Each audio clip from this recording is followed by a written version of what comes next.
The sun beat down merciless as a hangman's noose when Judge Harrison's gleaming carriage pulled away, leaving his daughter Mira slumped in Jonah Mason's wagon like broken merchandise.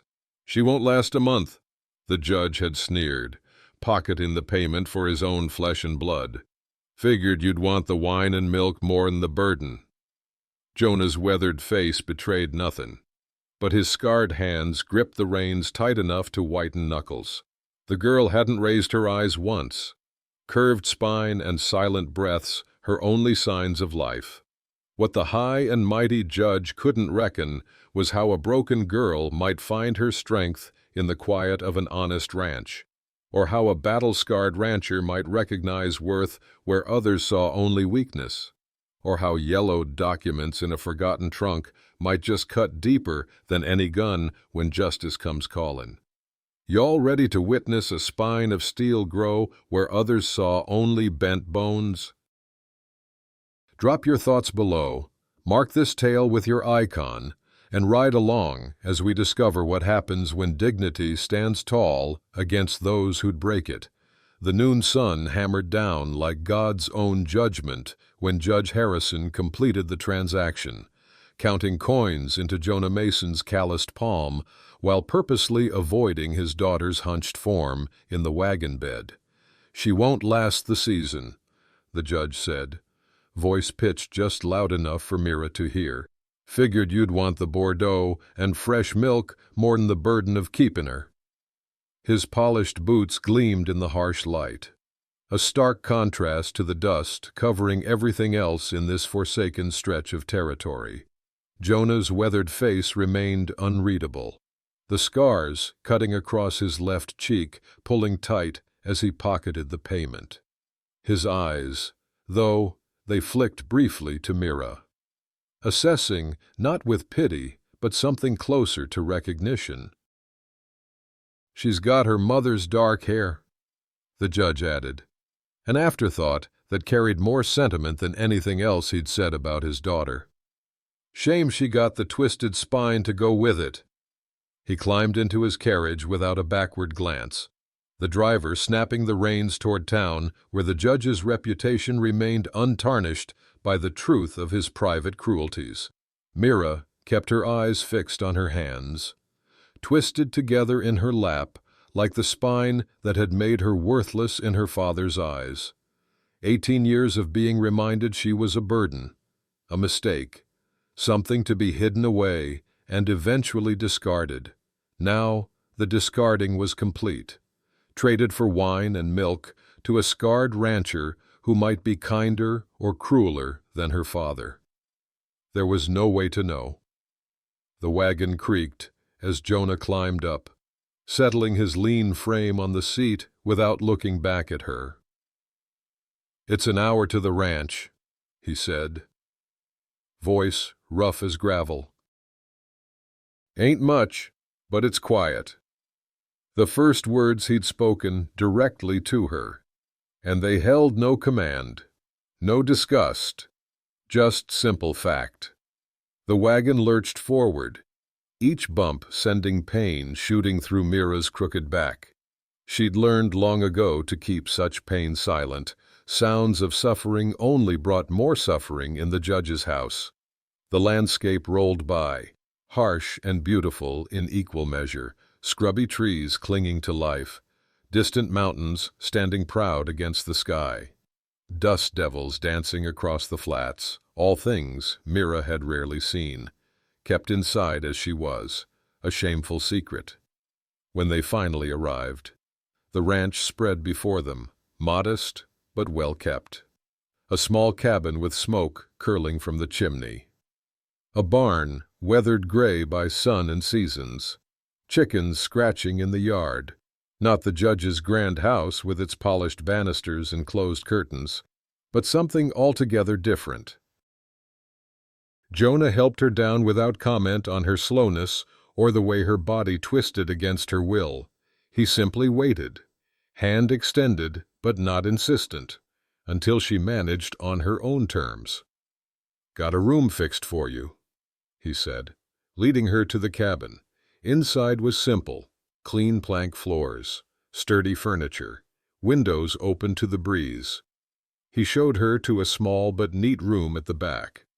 "Ain't fancy, but it's yours." He pulled a key from his pocket, holding it out to her. "Door locks from inside. Your choice to use it." Mira stared at the key. Small, iron, unremarkable. The first thing she'd ever been given that implied she had choices, boundaries, the right to privacy. When she took it, their fingertips brushed, and she noticed the burn scars covering his hand, telling stories of pain he'd survived. That night, lying on a bed that was hers alone, Mira turned the key over and over in her palm. Outside, coyotes called to each other across the vastness, their voices somehow less lonely than her own silence had been in her father's grand house. Who was this scarred man who offered keys instead of locks? What waited for her when morning came? 2 weeks passed before Jonah mentioned going to town. 2 weeks of Mira learning the rhythms of the ranch, the morning rooster's crow, the evening settle of wind across the plains, the quiet way Jonah moved through his days, asking nothing of her but offering small openings, a basket of eggs to collect, bread dough to knead, tasks her hands could manage despite her spine's limitations. "Need supplies," he said over breakfast, cornbread crumbling between his fingers. "You can stay here if you want, or come along, your choice." Choice again, that unfamiliar concept that Jonah offered like it was natural as breathing. Mira nodded once, deciding without words to face whatever waited in town. The wagon ride was silent but not uncomfortable. Jonah never pressed for talk, seeming to understand her need for quiet. As they approached the town, Mira felt herself folding inward, an instinct born from years of her father's insistence that she remain hidden from judging eyes. Main Street bustled with activity that halted like a caught breath when folks noticed who sat beside Jonah Mason. Whispers followed them like dust devils. Judge's girl. Crooked spine. Traded away. Each one a familiar cut. At the general store. Martha Tillman's eyes widened in recognition, then narrowed in something that might have been anger, but not directed at Mira. The shopkeeper was a sturdy woman with gray-streaked hair and hands weathered by work. "What do you need today, Jonah?" Martha asked, her gaze sliding to Mira with unusual interest. While Jonah listed supplies, Martha slipped behind the counter, returning with a small package that she tucked directly into Mira's hands. Her fingers trembled slightly at the contact. A detail Mira filed away. "Thread and needles," she explained quietly. "Figured you might need your own." Something in her eyes suggested deeper knowledge, as if she were looking at a ghost from the past. "I remember you when you were small," Martha whispered, then caught herself, touching her throat nervously before turning away to gather Jonah's supplies. Outside. Men loitering on the boardwalk fell silent as Mira emerged. One spat tobacco juice that landed too close to her skirt to be accidental. "Heard the judge finally got rid of his mistake," as he drawled. "Surprised you're still breathing, girl." Jonah's hand settled on the knife at his belt, a subtle movement that carried unmistakable meaning. The men shifted, suddenly finding elsewhere to be. The sheriff passed them on the street, tipping his hat to Jonah, while his eyes skated past Mira as if she were invisible, the same way he'd looked past her at her father's house when she'd appeared with bruises no one questioned. But this time, just for an instant, his gaze caught hers before breaking away. Discomfort plain on his face. Back at the ranch, 2 feathers. Jonah's half-Paiute ranch hand showed Mira how to feed chickens without bending her painful back. His methods were practical rather than pitying, his dark eyes holding none of the town's judgment. People see what they expect, he said, watching the chickens peck around Mira's feet. Not what's there. He studied the western sky for a moment. Storm season coming soon. Land gets thirsty first, then drowns all at once. Like people who've been denied too long. That evening, as dusk painted the land in shades of purple and gold, Mira spoke her first words to Jonah. "Why did you take me in?" He was whittling on the porch, knife flashing silver in the fading light. His hands stilled, and he stared out at the horizon before answering. "Some folks measure worth by what's taken," he said finally. "Others by what's given." The knife resumed its steady scraping against wood. "Your pa never figured the difference." Inside the package Martha had given her, Mira found not just thread and needles, but a small note. "Some burdens ain't meant to be carried alone." The handwriting was familiar somehow, stirring memories she couldn't quite grasp, like shadows seen from the corner of an eye. That night, Mira used the thread to mend a tear in her dress, a small act of creation rather than destruction, her crooked fingers learning new purpose. Through the thin walls, she heard Jonah cleaning his rifle, the mechanical clicks somehow reassuring rather than threatening. Tomorrow they would continue this strange dance of learning each other, of discovering what it meant to live without constant fear.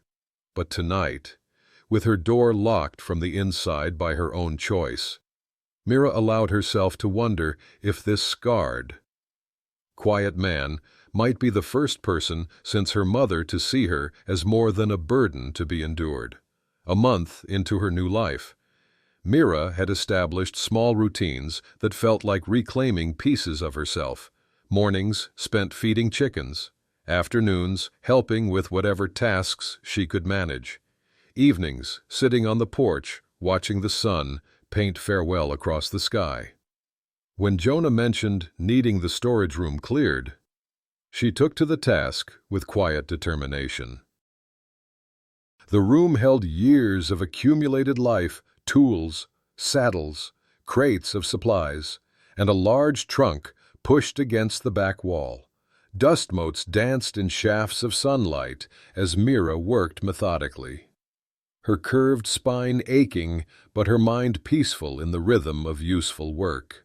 The trunk's brass latch was tarnished with age, but it opened with surprising ease, revealing stacks of papers, yellowed with time but carefully preserved, land deeds, property papers, legal documents with official seals and signatures.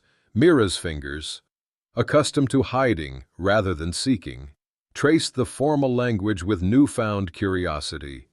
Her father had taught her to read despite her defects, knowledge being the one thing he valued enough to share even with a disappointment like her. That evening, as darkness gathered and coyotes began their nightly chorus, Jonah built a fire against the spring chill. The flames cast his scars in stark relief, turning his face into a map of past battles. "Found some papers today," Mira said, her voice still unfamiliar in her own ears after years of enforced silence. "Land deeds and such," Jonah nodded slowly. "Government grants from after the war, earned this place with blood." His eyes reflected firelight, seeing something beyond the flames. "Was a soldier, Union, got these scars at Antietam. 2 feathers, sitting cross-legged nearby." Nodded, as if this confirmed something he'd long known. "Lost my family while I was away fightin'," Jonah continued, words coming like reluctant visitors. His hand trembled slightly as it touched the wooden carving hanging around his neck, a small bird in flight. "Wife, 2 little ones. Fever took 'em." He cleared his throat, the sound harsh in the quiet night. "Came west after—" "Nothing left back there but graves." Mira understood loss worn like a second skin, familiar as breath. "My mother died birthing me," she offered. a trade of pain. Father said my spine was punishment for taking her. The fire crackled, filling the silence that followed. Land's gettin' mighty dry, Two Feathers commented, shifting the conversation like a stream, finding new channels. He studied the stars with knowing eyes. Fire season'll be bad this year. When the judge gets angry, he burns things. Mira's head snapped up at the unexpected connection. Two Feathers met her gaze steadily. Not just wood and paper, he added quietly. People too. Some burn from inside. Even your pa has to respect property law, Jonah said suddenly, returning to her earlier comment about the papers. Judge or not, there's still law above him. Those papers mean something, mean this land is mine fair and square. And what's on it, too. Mira's mind caught on this like a bramble, law above even a judge. Papers that meant something, that couldn't be ignored or dismissed. For 18 years she'd been property, a burden, something to be hidden, then discarded. But what if paper could change that? What if the same system her father wielded could become her shield? Later, after the men had retired, Mira returned to the trunk by lamplight. The documents whispered possibilities as she carefully examined each one. Property boundaries, water rights, ownership transfers, all signed, witnessed, official. One paper in particular caught her attention, a transfer of ownership with her father's signature, acknowledging payment received for goods delivered to Jonah Mason.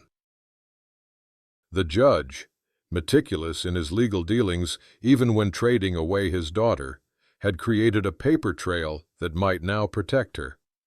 "What secrets are you hidin', Judge Father?" she murmured. The respectful title she'd been forced to use now twisted with new understanding. For the first time, Mira saw not just her prison, but perhaps the key to its door. What's that old deed hidin' that might turn the tables on the judge? Share your theories below. Drop an icon if you're hooked, and follow along for the courthouse showdown that'll shake this territory to its roots. 3 months after arriving at Jonah's ranch, Mira woke before dawn with a decision burning in her mind. She dressed quickly, her fingers more nimble now from daily work, and slipped out to the barn where Jonah's gentlest mare waited. Mounting a horse with a twisted spine required innovation rather than conventional technique. Two Feathers had shown her a method using a modified mounting block and a special approach that worked with her body rather than against it. The first attempts had ended in frustrated tears, but Mira had persisted until success came in small, hard-won increments. This morning, she managed alone. The mare, Dapple, stood patient as Mira positioned herself, gathered the reins, and settled into the saddle. Pain flared along her back, but differently than before. Not the sharp agony of wrong movement, but the duller ache of muscles finding new purpose. She urged Dapple forward, just as the eastern sky began to lighten. They moved slowly at first, Mira adjusting to the rhythm, then with growing confidence across the open land. Dawn broke around them in a riot of color, golds, pinks, and purples painting the world new. Mira felt something unfamiliar expand in her chest, a wild joy that brought tears to her eyes. Freedom. This was freedom. She rode to the property's edge, marked by a lightning-struck oak that Two Feathers called the Sentinel. From this vantage point, she could see the ranch spread below, morning light catching on the cabin's windows. For the first time, she viewed her new home from a distance, seeing it as a whole rather than just the parts she inhabited. When she returned, the sheriff's horse was tied at the hitching post. Sheriff Miller, a man who'd always looked through her at her father's house, stood uncomfortably on the porch, hat in hands, while Jonah leaned against the railing with deceptive casualness that didn't hide the tension in his shoulders. Mira's arrival drew both men's attention. The sheriff's eyebrows rose slightly at the sight of her on horseback, something like reassessment crossing his features before he looked away. "Miss Harrison," he acknowledged. The first time he'd ever directly addressed her. "It's just Mira now," she replied. Dismounting with careful movements, the sheriff cleared his throat. "I've papers here from your father." He held out an official document, avoiding her eyes again. "Judge Harrison has filed a claim that Mr. Mason has unlawfully taken possession of valuable property belonging to the court." "Property," Mira repeated, the word bitter as unripe persimmons. "He means you," Jonah said flatly. "Your pa wants you back." The fear that surged through Mira nearly buckled her knees, but the memory of Dawn freedom steadied her. "I'm of legal age," she said, surprising herself with the steadiness in her voice. "I'm not property to be claimed." The sheriff shifted uncomfortably. "Judge says you're not of sound mind, that your condition affects your judgment." Anger flashed hot as a branding iron. "My spine is curved. Sheriff, my mind works just fine." Jonah's hand settled briefly on her shoulder, a gesture of support that spoke volumes. "We got papers, too. Sheriff, land grants that say what's on this property belongs to me. Judge Harrison accepted payment and transferred guardianship, legal and binding." The sheriff's eyes darted between them. "Judge has set a hearing, 2 weeks from today." He handed the papers to Jonah, adding reluctantly, "He's bringing in Judge Holcomb from the next county to preside." After the sheriff departed, kicking up dust as he rode too fast away from uncomfortable duty, Doc Wilson's buggy appeared on the horizon. The weekly visit he'd established after Mira's arrival, "Professional interest in your condition," he'd claimed, though his kind eyes suggested deeper motivations. Inside the cabin, the doctor's examination was thorough as always. His fingers traced Mira's spine with clinical precision, while his questions probed beyond the physical. "Pain level today? 1 to 10? 4. Mira answered honestly. "Better after riding." The doctor's eyebrows rose. "Riding? That's new." "Feels right," she explained simply. He nodded, making notes in a worn leather journal. Then, unexpectedly, "Your vertebrae show evidence of old fractures, not congenital malformation alone." His eyes met hers directly. "These weren't from birth." "Mira." The unasked question hung between them. "Accidents happen in a judge's house," she said finally, the words carrying years of careful silence. "Stairs are particularly dangerous." Doc Wilson's jaw tightened. He wrote something else in his journal before saying, "I've kept records, 18 years of them." As the doctor prepared to leave, Martha arrived with supplies, her regular delivery now including items specifically for Mira: fabric in soft blues, a book of poetry, lavender soap. Today she seemed particularly agitated, her eyes constantly checking the road. "Judge has been asking questions," she said to Jonah, voice low. "About the girl, about what she's doing here." Her hands twisted her apron. "Folks say he's not pleased about her being seen in town." 2 feathers appeared silently from around the barn. "Riders watching from the ridge again," he reported. 3 this time. That night, Jonah taught Mira how to load his Springfield rifle. "Not forcing anything," he said, demonstrating the motions, "just showing options." Mira's hands were steady as she practiced, thinking of the legal papers she'd studied each night by lamplight, of Doc Wilson's careful records, of Martha's knowing eyes. "Will a courtroom protect me?" she asked, voicing the fear that had grown since the sheriff's visit. Jonah considered her question with the gravity it deserved. "Law's a tool," he said finally, "like this rifle. Depends on who's wielding it and why." He checked the weapon's action with practiced hands. "But your pa ain't the only one who knows how to use tools." Later, Mira sat on her bed studying the judge's claim. The legal language familiar from years of overhearing his work. The document declared her mentally incompetent, a ward of the court despite her age. Her physical condition cited as evidence of mental deficiency.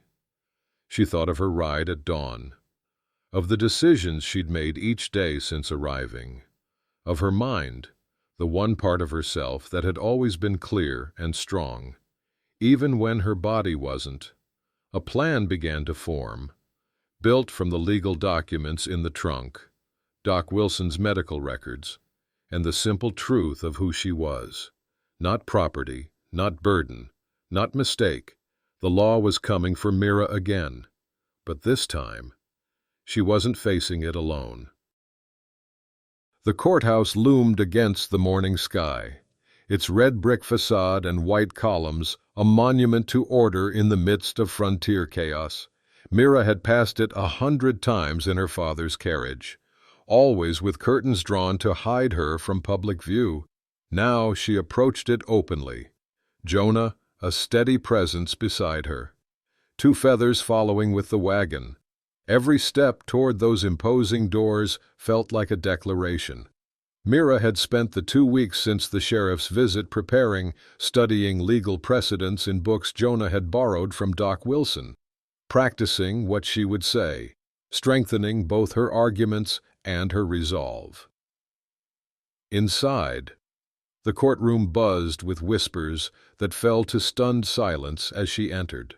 The benches were packed with townsfolk, drawn by curiosity about the judge's hidden daughter now standing against him. Sunlight streamed through tall windows, casting prison bar shadows across the polished floor. Judge Holcomb, a thin man with spectacles and a reputation for fairness, presided from the bench.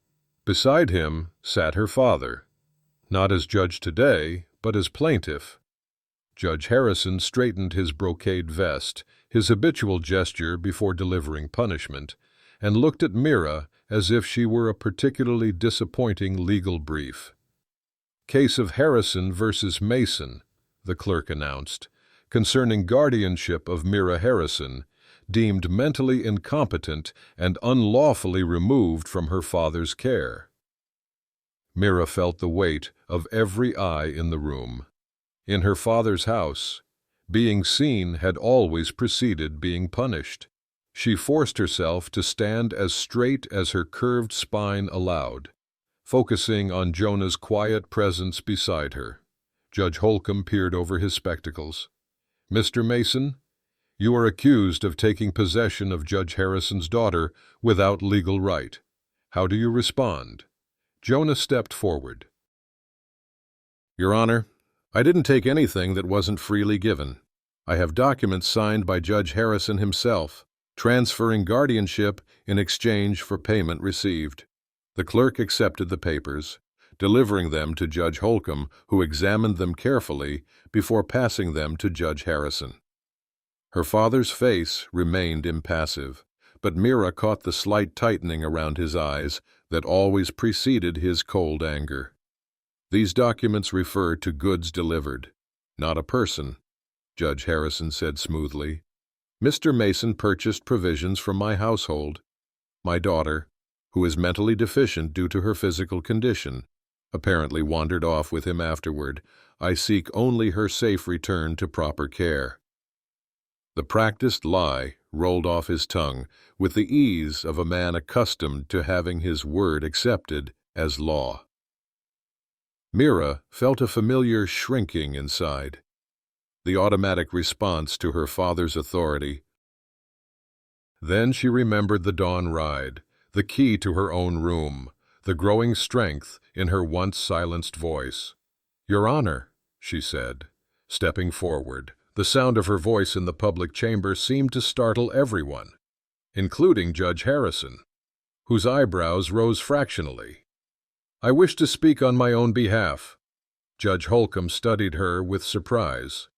"Young lady, these proceedings concern your welfare as someone deemed not competent to make legal decisions." "That's what I wish to address, Your Honor." Mira's heart hammered against her ribs, but her voice remained steady. "I am 20 years old, of sound mind despite my physical condition. I was not delivered to Mr. Mason. I was traded away by my father, who expected me to die quietly and cease being his burden." A shocked murmur rippled through the courtroom. Judge Harrison's face darkened. "The girl clearly demonstrates her confusion," he interjected. "Her spine's deformity has affected her reason." "My spine is curved." "Judge Father," Mira interrupted, using the formal address that had been required in his household, now laden with new meaning. "My mind is not." Judge Holcomb tapped his gavel once. "This is most irregular. However, as this hearing concerns Miss Harrison's competence, it seems relevant to hear her speak." He nodded to Mira. "Continue." Mira withdrew the papers she'd prepared, her hands steady despite the thundering of her heart. "I have here the original bill of sale, signed by Judge Harrison, transferring all goods delivered to Jonah Mason in exchange for wine and milk. I was the goods delivered, Your Honor, as witnesses can attest." Martha stood from her place in the gallery, her face pale but determined. Two feathers rose beside her, his presence a silent affirmation. "Furthermore," Mira continued, "I have property documents showing that Mr. Mason's land grant gives him full rights to his property and all upon it. Since my father legally transferred me as property and accepted payment, he relinquished any claim to me under his own legal framework." A ripple of uncomfortable recognition moved through the room. Judge Harrison's face remained composed, but his knuckles whitened against the table. "This is absurd," he said, his voice carrying the authority that had silenced courtrooms for decades. "The girl is confused and clearly being manipulated by Mason for unknown purposes." "I'm not confused, Your Honor." Mira addressed Judge Holcomb directly. "I'm using the law as I was taught by watching my father work. If he considers me property to be traded, then legally I now belong to myself, as I reside on Mr. Mason's land by my own choice, and he recognizes my autonomy." Doc Wilson stepped forward then, his medical bag in hand. "Your Honor, I've been treating Miss Harrison for many years, and I can testify that her physical condition has no bearing on her mental capabilities, which are exceptional. I also have medical records documenting injuries inconsistent with her congenital condition, injuries sustained while in her father's care." Judge Harrison pounded the table, his control slipping visibly. "This is outrageous." The gavel cracked against wood as Judge Holcomb called for order. The sound echoed through the suddenly silent room. When he struck it again, the wood splintered, a piece breaking off, a small but visible fracture in the symbol of authority. Judge Holcomb stared at the damaged gavel for a moment before setting it aside. "This court will take a brief recess to review the documents presented." His eyes moved between Mira and her father, assessing. "We will reconvene in 1 hour." As the courtroom emptied, Mira remained standing, her back aching but her resolve firm. Her father brushed past without looking at her, his assistant scurrying behind. "You've stirred a hornet's nest," Jonah said quietly beside her. "Better than living inside it," she replied. When court reconvened, Judge Holcomb delivered his ruling with careful precision. "This court finds that Miss Harrison is of legal age and sound mind, capable of determining her own residence and affairs. The claim of mental incompetence is dismissed."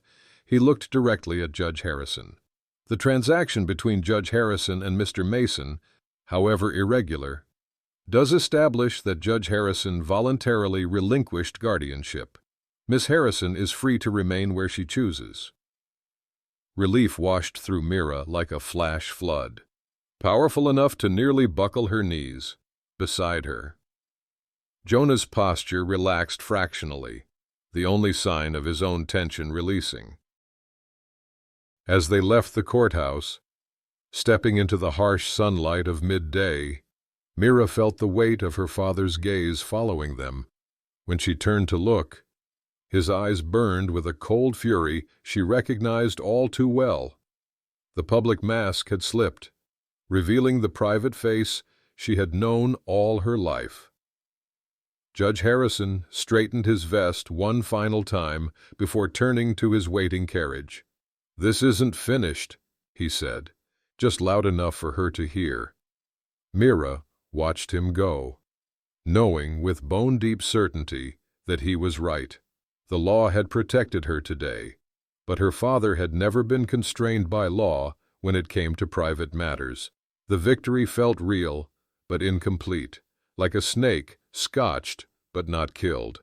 As they left the courthouse, the judge's burning gaze followed them, promising this victory was only temporary.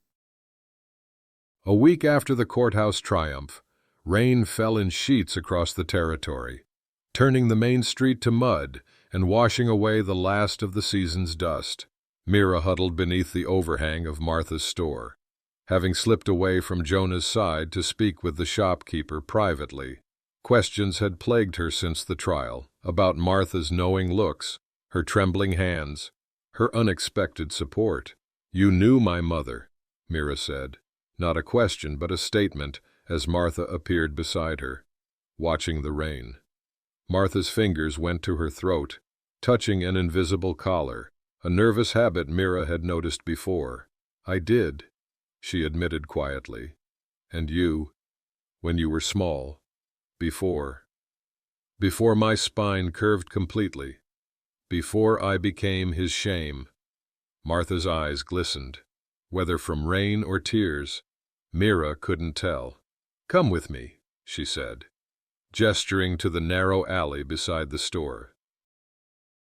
In the cramped shelter of the back storeroom, Martha lit a lamp against the storm's gloom. Her hands trembled as she unlocked a small chest and withdrew a bundle of letters tied with faded ribbon.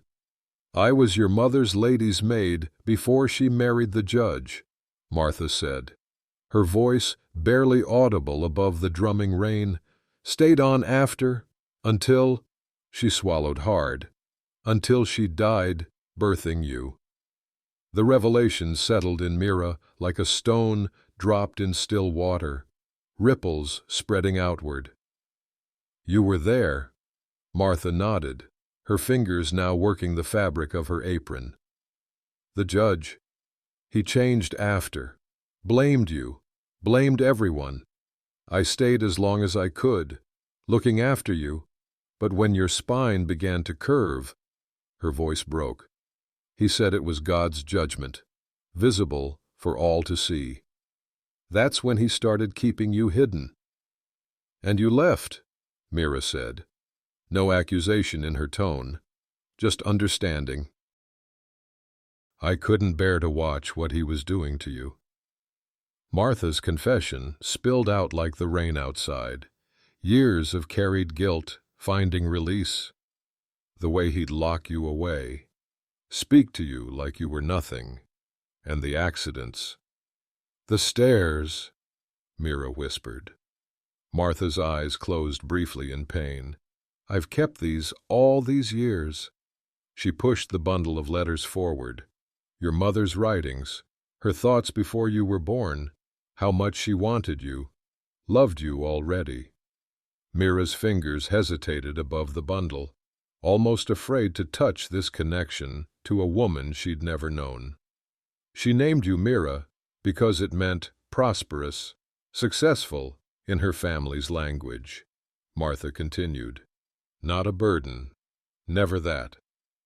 Thunder cracked overhead as Mira finally took the letters, tucking them carefully into her dress pocket. "Why tell me now?" "Because he won't stop," Martha said, her voice suddenly urgent. "The judge, he's been asking questions about your father's land grants, about legal challenges to property claims." She gripped Mira's wrist. "Yesterday, he sent men to the county records office, and last night, strange men were drinking in the saloon, men nobody knows, paying with the judge's money." A cold dread settled in Mira's stomach, heavier than the letters against her heart. "He's planning something." "The law failed him," Martha said simply. "He'll try other means now." The rain had lightened to a steady patter when Mira emerged from the alley, her mind heavy with Martha's warnings. She was so preoccupied that she almost missed the commotion further down the street, men gathered in a tight circle, voices raised. She approached cautiously, something in the crowd's energy raising alarm. Through gaps between shoulders, she caught glimpses of a man on the ground, blood mixing with mud. "Jonah!" she gasped, pushing forward. He lay in the street, face bloody, one arm curved protectively around his ribs. 3 men stood over him, strangers with hard eyes and city clothes, out of place in this frontier town. "Told you to mind your own business, rancher," one said, wiping blood from his knuckles onto a handkerchief. "Judge gives fair warning once, won't be a second time." Sheriff Miller arrived, too late and moving too slowly, his reluctance to interfere plain on his face. The strangers tipped their hats mockingly and sauntered away, unchallenged. Doc Wilson appeared at Mira's side, medical bag already open. "Help me get him to my office," he ordered, his usual gentle manner replaced by efficient urgency. 2 feathers materialized from the watching crowd, and together they carried Jonah to the doctor's surgery. Mira followed, her mother's letters forgotten as fear clawed at her throat. Jonah's injuries, though bloody, proved less severe than they appeared. A split lip, bruised ribs, a gash above his eye that Doc Wilson stitched with practiced hands. "They weren't trying to kill him," the doctor observed grimly. "Just sending a message." "Message received," Jonah muttered through swollen lips. His eyes found Mira's. "Your pa doesn't like losing." That evening, fever set in. Jonah burned with it as Doc Wilson administered medicine, and Mira bathed his forehead with cool cloths. 2 feathers had ridden ahead to the ranch with news, promising to keep watch. "Riders on the ridge again," he'd reported before leaving. More than before, watching. In the quiet of the doctor's back room, Mira sat beside Jonah's bed, her mind churning with decisions, Martha's warnings, the judge's hired men, the watchers on the ridge, all pieces of a pattern she recognized from years of living with her father's methodical cruelty. "I should leave," she whispered to Jonah's fevered form. "He's punishing you to get to me." Jonah's eyes opened, surprisingly clear despite the fever. "Sometimes stand in your ground is the only way to truly live," he said, echoing words he'd spoken before. His hand found hers, scarred fingers wrapping around her twisted ones. "Your choice, though, always your choice." Later, when Jonah finally slept and Doc Wilson dozed in his chair, Mira slipped outside. Rain had given way to damp clarity, stars emerging in patches between clouds from a shadowed doorway across the street. She felt rather than saw watchful eyes, her father's hired men, waiting at the livery stable. She found their wagon where 2 feathers had left it. Beneath the seat was Jonah's rifle, wrapped in oilcloth to protect it from the rain. Mira unwrapped it carefully, the weight unfamiliar but not impossible in her hands. She had never fired a gun, had never raised her hand in violence of any kind, but as she traced the rifle's wooden stock, she felt something shifting inside her, not a desire to harm, but a refusal to be harmed, not aggression, but protection. That night, as Jonah fought fever from his wounds, Mira took his rifle and practiced loading it. Each movement a silent promise, never again. No more hidden bruises, no more silent acceptance, no more bowing beneath another's cruelty. When dawn broke, she made her decision, not to flee, not to surrender, but to stand, curved spine and all, on the ground she had begun to call home. Martha's words echoed in her mind. Mira, prosperous, successful, not burden, not mistake, not property to be traded or reclaimed. For the first time, she wondered if her spine had curved not from divine punishment, but from years of trying to make herself smaller, less visible to her father's wrath. And if perhaps standing straight, in all the ways that mattered, might be her true healing, with blood spillin' in the streets and fire in the judge's eyes, can Mira and her newfound family stand against the storm that's brewin'? Share your thoughts and hold on to your hat for the blazing battle ahead. Two Feathers rode through darkness like a spirit, his medicine pouch beating against his chest in time with his horse's hooves. He had left the ranch at sunset after spotting riders circling the property, men with torches, moving with purpose through the gathering dusk. The judge's final answer to his courtroom defeat.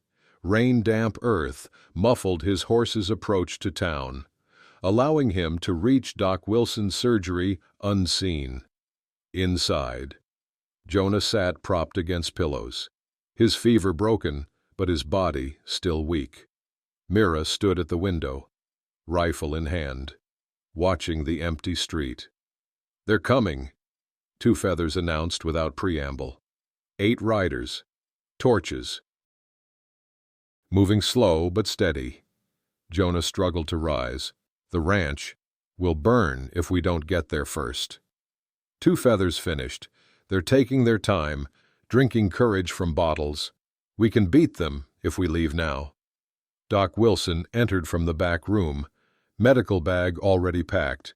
"I'm coming too," he said, his normally gentle demeanor hardened with resolve. "Those men mean harm, and there'll likely be injuries before this is done." Mira's grip tightened on the rifle. "This is my fight, my father's rage." "Our fight," Jonah corrected, finally standing though his face paled with the effort. "Our home." The word hung in the air between them. Home, not just Jonah's ranch anymore, but a place that belonged to all of them in different ways, a sanctuary worth defending. They rode through the night, pushing their horses as fast as the rain-slick trails allowed. Two Feathers led them on a shortcut he knew, cutting across the judge's own property, a final trespass against the man who believed he owned everything his eyes could see. The ranch lay quiet when they arrived. Bathed in moonlight now breaking through the clouds, they worked quickly. Two Feathers directing their defense with knowledge born from years reading the land. "Wind shifts here when storms pass," he explained, showing Mira how to use the contours of the property to their advantage. "They'll come from the east, thinking to have the wind drive flames toward the house, but the wind will turn against them if we wait." Jonah, moving stiffly but with determination, positioned water barrels strategically. Doc Wilson unpacked not just his medical supplies, but a shotgun that raised Mira's eyebrows. "Took this off a patient who tried to shoot his wife," the doctor explained grimly. "Figured it would do better service in honest hands." As darkness deepened, they saw what Two Feathers had predicted, pinpricks of torchlight approaching from the east, moving with the confidence of men who believe their prey unaware and unprepared. Mira took position on the porch. Jonah's rifle balanced against the railing to compensate for her twisted posture. The weight of it still felt foreign, but her hands were steady. Two Feathers had positioned himself near the barn, ready to create backfires if needed. Jonah and Doc Wilson spread out, forming a perimeter of defense. The riders approached with drunken bravado, their torches carving orange wounds in the night. Mira recognized her father's hired men from town, along with strangers whose hard faces spoke of money paid for violence. They dismounted at the edge of the property, torches raised toward the tinder-dry barn. "That's far enough," Mira called, her voice carrying clear across the yard. The men froze, surprised to find the ranch defended. Their leader, a tall man with a scar bisecting his left eyebrow, recovered quickly, gesturing for the others to spread out. "Judge says this property's in dispute," he called back. "Just here to clear some questionable structures." "Judge is wrong," Mira replied, raising the rifle into firing position as Jonah had shown her. "This land belongs to Jonah Mason, and I belong to myself." The scarred man spat into the dirt. "Judge said you might be difficult, said not to worry about being gentle." He nodded to his men, who moved toward the barn with torches extended. Mira aimed at the sky and fired, her first shot ever, the sound cracking across the night like thunder's return. The men hesitated, but only briefly. The leader's cold laugh carried to the porch. "Girl's got a gun she don't know how to use." "Keep moving, boys." The first torch hit the barn's outer wall, flames licking up the wood faster than a thirsty man downs whiskey. Two Feathers appeared from the shadows, tossing a bucket of water with practiced precision. The flames died with a hiss. But more torches were already arcing through the night. "Next shot won't be in the air," Mira warned, aiming lower. Gunfire erupted then, not from Mira, but from the darkness to her right, where Jonah had positioned himself. One of the hired men cried out, dropping his torch and clutching his arm. The battle escalated in heartbeats, torches against water, bullets against bodies, men shouting in anger and pain. Flames caught and held on the barn's north corner, climbing toward the roof despite Two Feathers' efforts to contain them. Doc Wilson's shotgun roared from the left flank, driving back men attempting to circle toward the house. Mira fired again, aiming low as Jonah had taught her, not to kill, but to prevent. The ground erupted at the feet of a man rushing the porch, driving him back. The scarred leader shouted orders, regrouping his men for another push. But then, Two Feathers' prediction came true. The wind shifted suddenly, driving smoke and cinders back toward the attackers. Confusion spread among their ranks as visibility dropped. And then, unexpected salvation. The clouds opened again, rain beginning to fall in heavy drops that quickly became a downpour. The remaining torches sputtered and died, leaving only the barn fire still burning against the deluge. "Flash flood coming," Two Feathers called, pointing toward the shallow wash that cut across the property's eastern edge, the very route the attackers had used to approach. The scarred man seemed to sense the changing tide. "Fall back."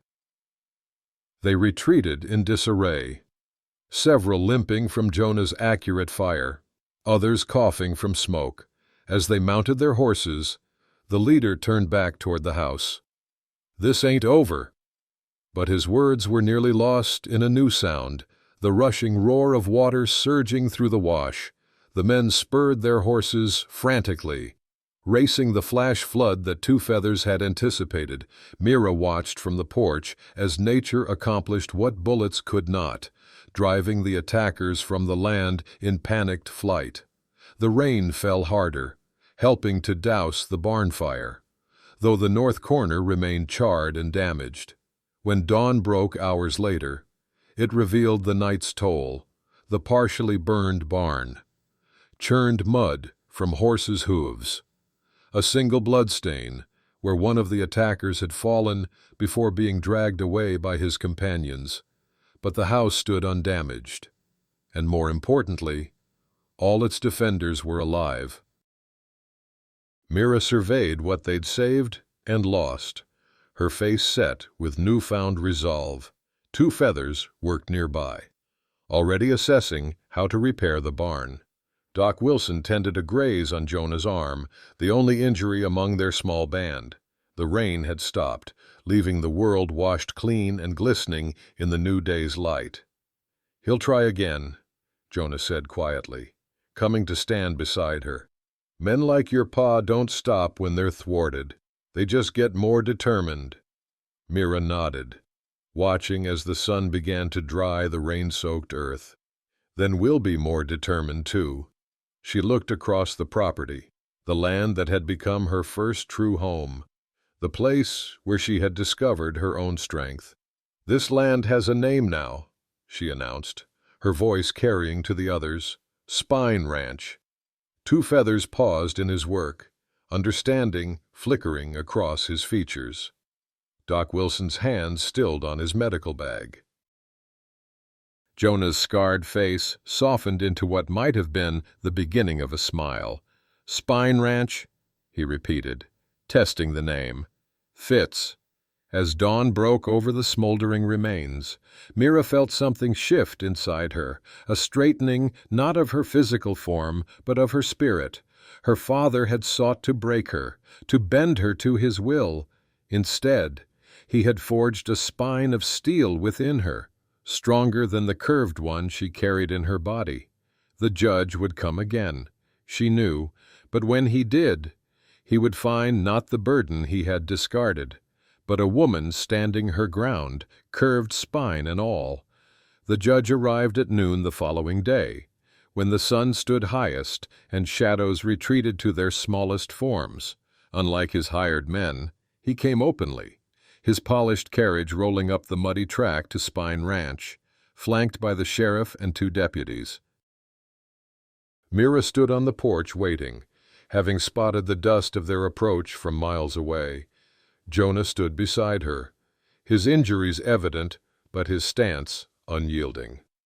2 feathers and Doc Wilson positioned themselves near the barn, its charred corner a stark reminder of the night's violence. The carriage stopped in the yard, wheels sinking slightly in mud, still soft from the rain. The judge emerged unhurried, brushing invisible dust from his immaculate suit before surveying the property with cold eyes. His gaze lingered on the burned barn, a flash of satisfaction crossing his features before he schooled them back to judicial impassivity. "I see you've had some trouble," he remarked, his voice carrying the practiced authority that had dominated Mira's life. "Unfortunate.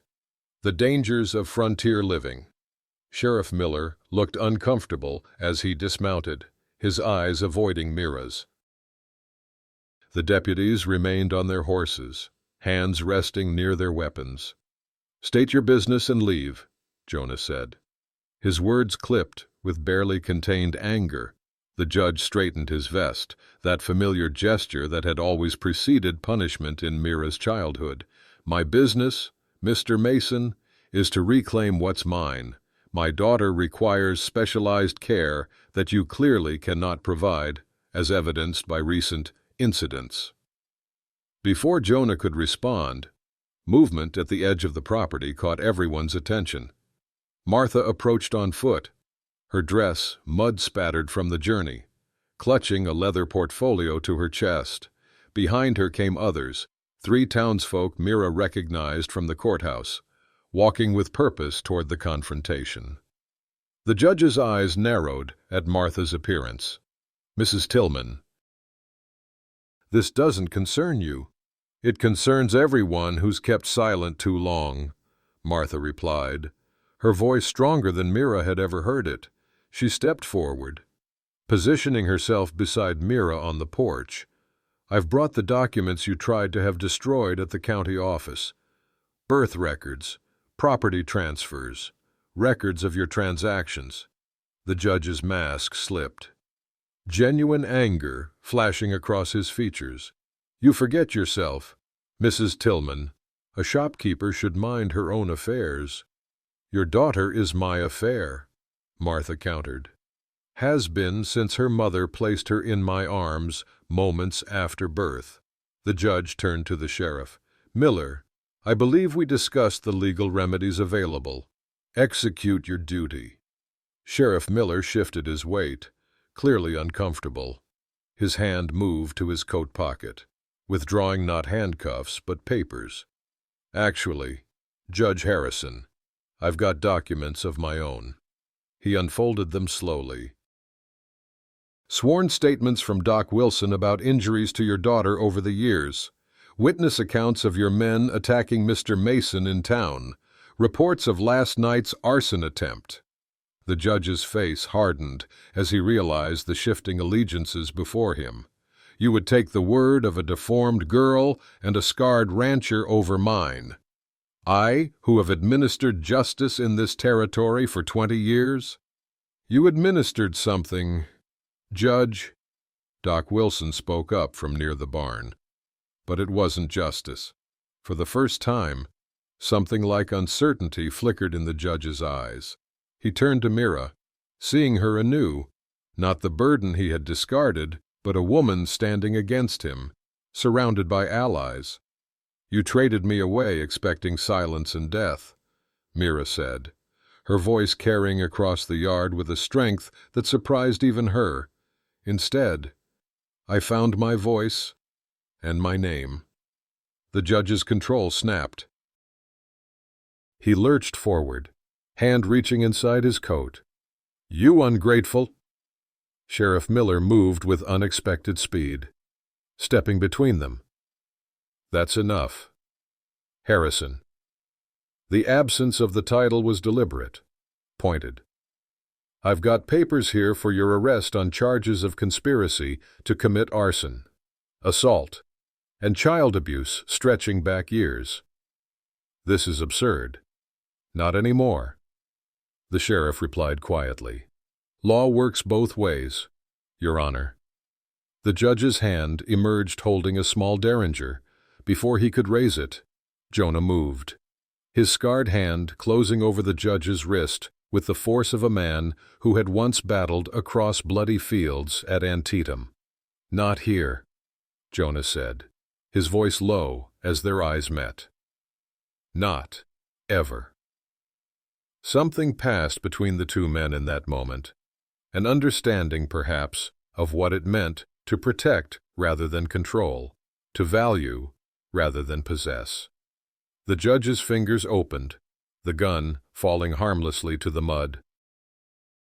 As the sheriff led the judge toward his horse, now bearing arrest papers rather than abduction orders, the man who had dominated Mira's life seemed suddenly smaller. His shoulders, always so straight and imposing, curved inward like a mockery of his daughter's spine. He paused, turning back toward Mira one last time. His eyes held not remorse but bewilderment, the confusion of a man who had never considered that what he had cast away might rise against him. "You could have had everything," he said, the words carrying years of misunderstanding, "if only you had been different." "I am different," Mira replied simply. "That's the point you never understood." The ranch fell quiet after they departed, the sound of hoofbeats fading into distance. Martha reached for Mira's hand, squeezing gently. Two feathers nodded once, a gesture of respect that meant more than words. Doc Wilson busied himself checking Jonah's injuries, hiding the dampness in his eyes. Jonah himself stood looking at the spot where the judge had stood, his expression unreadable. "It's not over," he said finally. "Men like that have friends, connections." "I know," Mira agreed. "But we have something stronger." She looked around at the people who had stood with her, not out of duty or fear, but choice.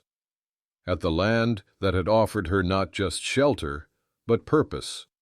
At the charred barn they would rebuild together. A different kind of spine had formed here, not made of bone, but of bonds between people who recognized each other's worth.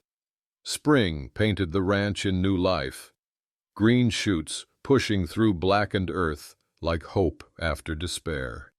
The barn stood fully repaired, its new timber a lighter shade than the weathered wood around it, a scar healed but still visible, much like the people who worked beneath its roof. Mira stood at the newly raised gate where a hand-carved sign now hung, Spine Ranch. The letters, burned deep into oak by Two Feathers' patient hand, seemed to catch the morning light with particular brilliance. The sign hung deliberately at an angle, not from carelessness but choice, a silent declaration that straight lines weren't the only ones with value. 6 months had passed since the judge had been led away. His trial had been brief, his connections insufficient to overcome the weight of evidence Martha and Doc Wilson had preserved over years. He now resided in a territorial prison, his authority stripped away like bark from a lightning-struck tree. The ranch had changed in those months, expanded in ways Mira hadn't anticipated. Martha had joined the household, her shopkeeping duties passed to her nephew while she took charge of the expanding garden and kitchen. Her baking filled the enlarged cabin with warmth and scents Mira had never known in her father's austere house. Two Feathers had built additional rooms onto the main house and a smaller cabin nearby, making space for others who had come seeking sanctuary. First had been a young man with a club foot, turned away from ranch work elsewhere but whose talent with horses proved remarkable. Then a widow whose shaking palsy had made her an outcast in town, but whose knowledge of medicinal plants complemented Doc Wilson's regular visits. The doctor himself had become a more frequent presence, his professional interest in Mira's condition evolving into genuine friendship with all of Spine Ranch's residents. He brought medical journals with new theories about spinal curvature, exercises that sometimes eased her pain, and always news from town, including confirmation that the judge's remaining allies had gradually withdrawn their support as his disgrace deepened. Jonah worked alongside them all, his quiet presence the foundation upon which everything else rested. His own wounds had healed, though he still favored his right side on cold mornings. Mira had caught him smiling more often, brief, rusty expressions that suggested long disused muscles remembering their purpose.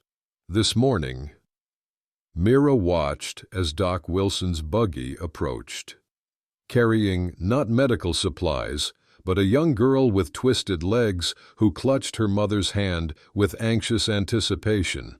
They had heard about Spine Ranch from travelers, a place where bodies that didn't match expectations were neither hidden nor pitied, but simply accommodated. As the buggy stopped before the sign, Mira saw the girl's eyes widen, taking in the bustling activity, Two Feathers instructing the club-footed young man in rope work, the widow harvesting herbs with sure despite trembling hands, Martha kneading bread on the porch while singing a folk song from her youth. "Welcome to Spine Ranch," Mira greeted them, standing as straight as her curved back allowed. The girl stared openly at Mira's spine, not with the furtive glances Mira had endured all her life, but with dawning recognition. "You're like me," the girl said, wonder replacing anxiety in her voice. "In some ways," Mira agreed. "Different in others. Both are welcome here." The mother's exhausted face softened with relief. "We've tried everywhere else. No one would take Emma with her condition." Jonah emerged from the barn, wiping his hands on a cloth. "Reckon most folks don't know how to measure true worth," he said. The words an echo of what he'd told Mira on her first day at the ranch. As Mira showed them to the cabin, Two Feathers had prepared. Emma asked the question Mira had been expecting. "Does it hurt? Your back?" "Sometimes," Mira answered honestly. "But not as much as pretending to be something I'm not." Later, as sunset gilded the land in copper and gold, Mira sat on the porch with her mother's letters spread before her. She had read them dozens of times since Martha had given them to her, tracing her mother's elegant script with fingers that had grown stronger from ranch work. Jonah settled beside her, respectfully silent as he often was when she revisited these fragments of her past. His presence, solid and undemanding, had become as necessary to her as air. "She wanted to name the property," Mira said finally, holding up one letter. "My mother. She wrote about building a home where truth is valued above appearance." Jonah nodded, understanding, as he always did, the things that went unspoken between them. "Spine ain't just about standing straight," Mira explained to him, though she suspected he already knew. "It's about knowing your own worth when others can't see it." From the distance came Emma's laugh, the first they had heard from the solemn child, as Two Feathers showed her how to feed chickens without needing to bend. Mira reflected on how something discarded could become something essential, how weakness could transform into a different kind of strength. The judge had seen her curved spine as a flaw to be hidden, a punishment for taking her mother's life. He had never understood that what bent didn't necessarily break, that sometimes, like trees growing against the wind, the bending itself created strength. As dusk deepened across Spine Ranch, Mira surveyed all they had built, not just structures of wood and stone, but a community founded on the simple, revolutionary idea that every person had value beyond society's narrow judgment, that dignity could be reclaimed, and that true strength often came in unexpected forms. The ranch would continue to grow, she knew. As word spread, there would be challenges ahead, prejudices to face, difficulties to overcome.